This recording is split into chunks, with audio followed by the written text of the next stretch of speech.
Welcome back everyone to Pontos Fathom Hobbies. This is our unboxing review video for the Dune Imperium Rise of Ix Dreadnaught upgrade pack. I kind of think this is very funny. So I've got this framed very purposefully, and for people who know the channel and can read into the size of the wood grain of the channel, they'll be quite shocked. But this is something that I had picked up the Dune Imperium Rise of Ix probably like last year. I've played through it a couple times. If you want to go check out our videos on Dune Imperium, you can go check it out in our playlists. I think we've done 3 or 4 seasons of Dune Imperium. We've done the main box set. We've done Rise of Ix. We've done one with the deluxe edition painted miniatures. And then I said, I'm going to get this. And I've also picked up Dune Imperium Immortality. We'll be doing a gameplay for Immortality pretty close. But I saw this online, and when you look at the font and everything, I thought it was really like a box set expansion. I understood it was only miniatures, but I thought there might be, I don't know, cards or something else inside of there. It wasn't that expensive, but I want to kind of show you guys. You know what I'm going to do. I think someone must have done this before, but let's go ahead and zoom out a bit. So this is the Dune Rise of Ix expansion. Do you guys think this is pretty funny? And look, you can see the Dreadnaught here actually, right? So in the main, and then by the way, if you look at this compared to all the expansion sets, right? Look at this massive Dune Imperium box set here. If we go all the way and zoom all the way out, it's like, whoa. Here's our deluxe edition. It's not even half of, it's two.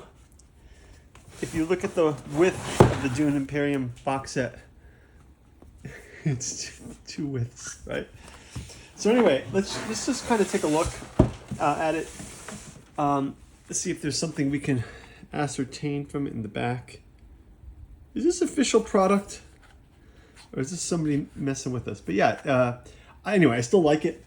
I want to sort of show it in context of Dune Imperium, so I just think if we pull out the, oh, it's not even in here. I think I've got it inside of the Dune Imperium deluxe set, where we've moved all the boards.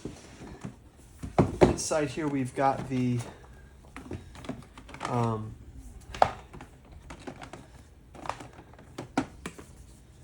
Dreadnaught tracker here. Now the original game uses, are they inside of here? Maybe they're back in the bottom tray. Maybe I placed these in the bottom tray. And by the way, guys, if you have not seen our miniature paint through for the deluxe set, check these minis out. They're looking pretty cool. I mean, there's, right? You can go check out this video as well. And so basically for the Rise of Ix, I think they're going to be down in this set here. There's some spare pieces. So basically, oh, not this one, this one.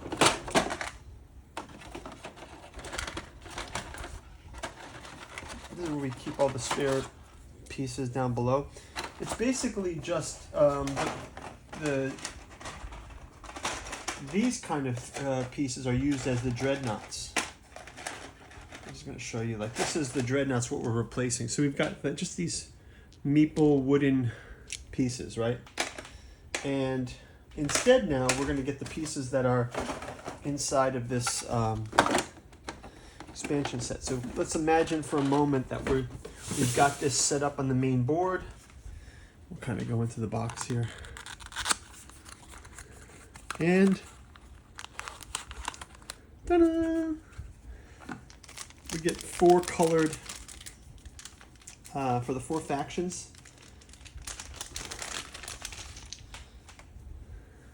Oh, and they're all slightly different, so let's kind of highlight these as well.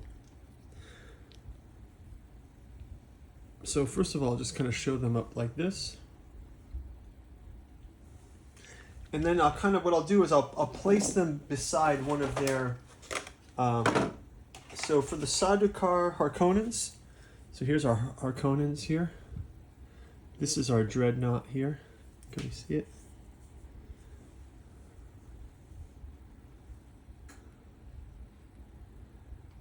So it's kind of got a oval saucer shape. This would be for, and it's kind of got that, also has that kind of fluted, just like this Harkonnen figures. They've got some of that fluting on them too. I wonder if I should paint these. These would be kind of cool to paint. I did those Battlestar Galactica minis. Have you guys seen those? We did the Battlestar Galactica minis from the Battlestar Galactica board game, and they're quite fun to have painted up. I'll pull them out quickly just so you guys can have a look at them. But if you guys aren't familiar, we've played many seasons of Battlestar Galactica out there, and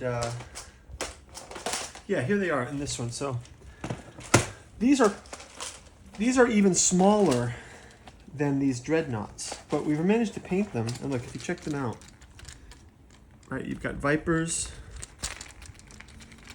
like this, right? And if you compare this Viper to this ship, right, it's actually quite smaller. So we could get a real paint build on these. I've also been threatening to paint the Twilight Imperium minis, which are also small like that. So maybe that's a thing to do. So yeah, let me know in the comments if you'd like to see that painting done. Next up would be the, sort of like this is Bene Gesserit, or this is the blue faction. You can see that this is a much more rectangular vessel. Right? And it also has some, this looks tank-like, but obviously it's a flying dreadnought. So that's for this. Then we've got what would be like our Fremen ship. Again, an oval, but this one's kind of got a scarab beetle type shape to it. It comes to a point. It's like a bug almost, right? These beetles, they've got some nice details and some paneling in there. Oh, maybe it's something that we could pull off from a painting point of view. Look at that. Look at that detail, is kind of interesting. Yeah, and so here's with our Fremen. And then finally we've got our, and these kind of are like our Tleilaxu or Mentats or whatever that faction wants to be. But we've got these guys here, and they've also got a rectangular craft. But it's kind of got a star, or it's got a triangular pyramidal shape to it. Like some kind of foreshortened pyramid, some webbing. Again, if we zoom in on this one a bit, kind of see it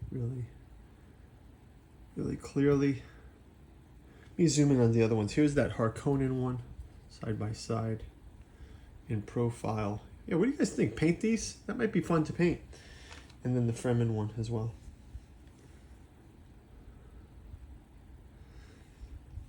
Yep, so we've got, I'll put them all side by side so you guys can see them comparatively. Yeah, let's put them all like this. So basically these Dreadnaughts would sit, and now it's kind of, we can zoom in down on this board here. These Dreadnaughts would sit down on the board, and they would be able to be placed in this position as they enter the game. And then as you either gain a 1 or a 2, you can march them up to various positions in the interstellar shipping CHOAM system board. Right, and you can even have additional ones if you chose to play them. Yeah, so basically so this is basically a real, if you're a fan of the game, or you're just like a completist, or you like to have something that's obviously not critical, it's a minor mechanism. I just kind of felt like the marketing really got me with this little box. It's like bubblegum box. If we check out the, do I have the rules of this? The rules of the freighter shipping track says, the Rise of Ix freighter Dreadnaught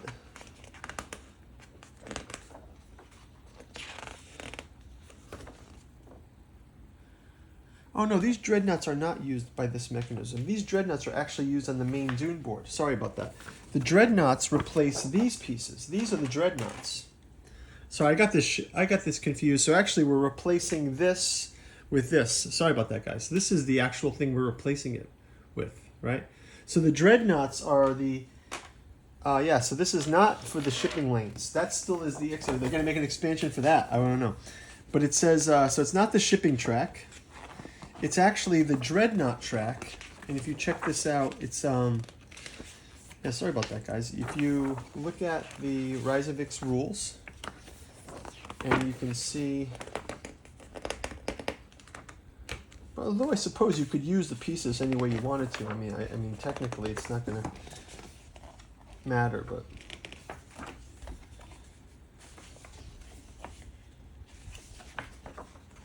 so dreadnoughts, it says arrival, so you play the dreadnoughts sort of on this board here. So see, this is sort of like the Dune board, and you can place the dreadnoughts. When a rival wins a conflict and its dreadnought must take control of the board space, it always covers an opponent's control marker. For example, if no player controls Imperial Base and an opponent's control markers are both Arakeen and Carthag, a rival would send a Dreadnought to Arakeen. So anyway, guys, that's it for the Dreadnoughts. I think, let me know if you want me to paint these. I would like to paint them because I love painting stuff. Let me know, and thanks for watching. Hope you found this enjoyable. Before we go, quick shout out to this channel's sponsor, Pontos Fathom Press. We've got the 3-volume Artificial Psychology of Desiring Machines. Let me zoom out again, because these are normal sized. August Moldenhauer's Impedance and Admittance in Desiring Machines, Psychoanalysis of Artificial Intelligence, Computational Complexity and Psychiatric Agency. We've got the classic Catu Journals out of Lovecraft's Providence, also by Moldenhauer. We've got the upcoming 3-volume set, Pontos Fathom Podcast Lecture Series, Jungian Alchemy and Horror and Science Fiction, Esoteric Anthroposophy and Occulted History, Theosophical Psychoanalysis of Pulp Fantasy and Anime, and then finally, Balsamo's Necromancy of Nyarlathotep, The Hermeticism of Hastur, and Alchemy of Azathoth. Go check those out, guys, and we'll see you in the gameplay. If you like and subscribe, leave your comments below. You can be updated as to when we get these out on the board. So thanks a lot for watching, and we'll talk to you soon. Take care. Bye-bye.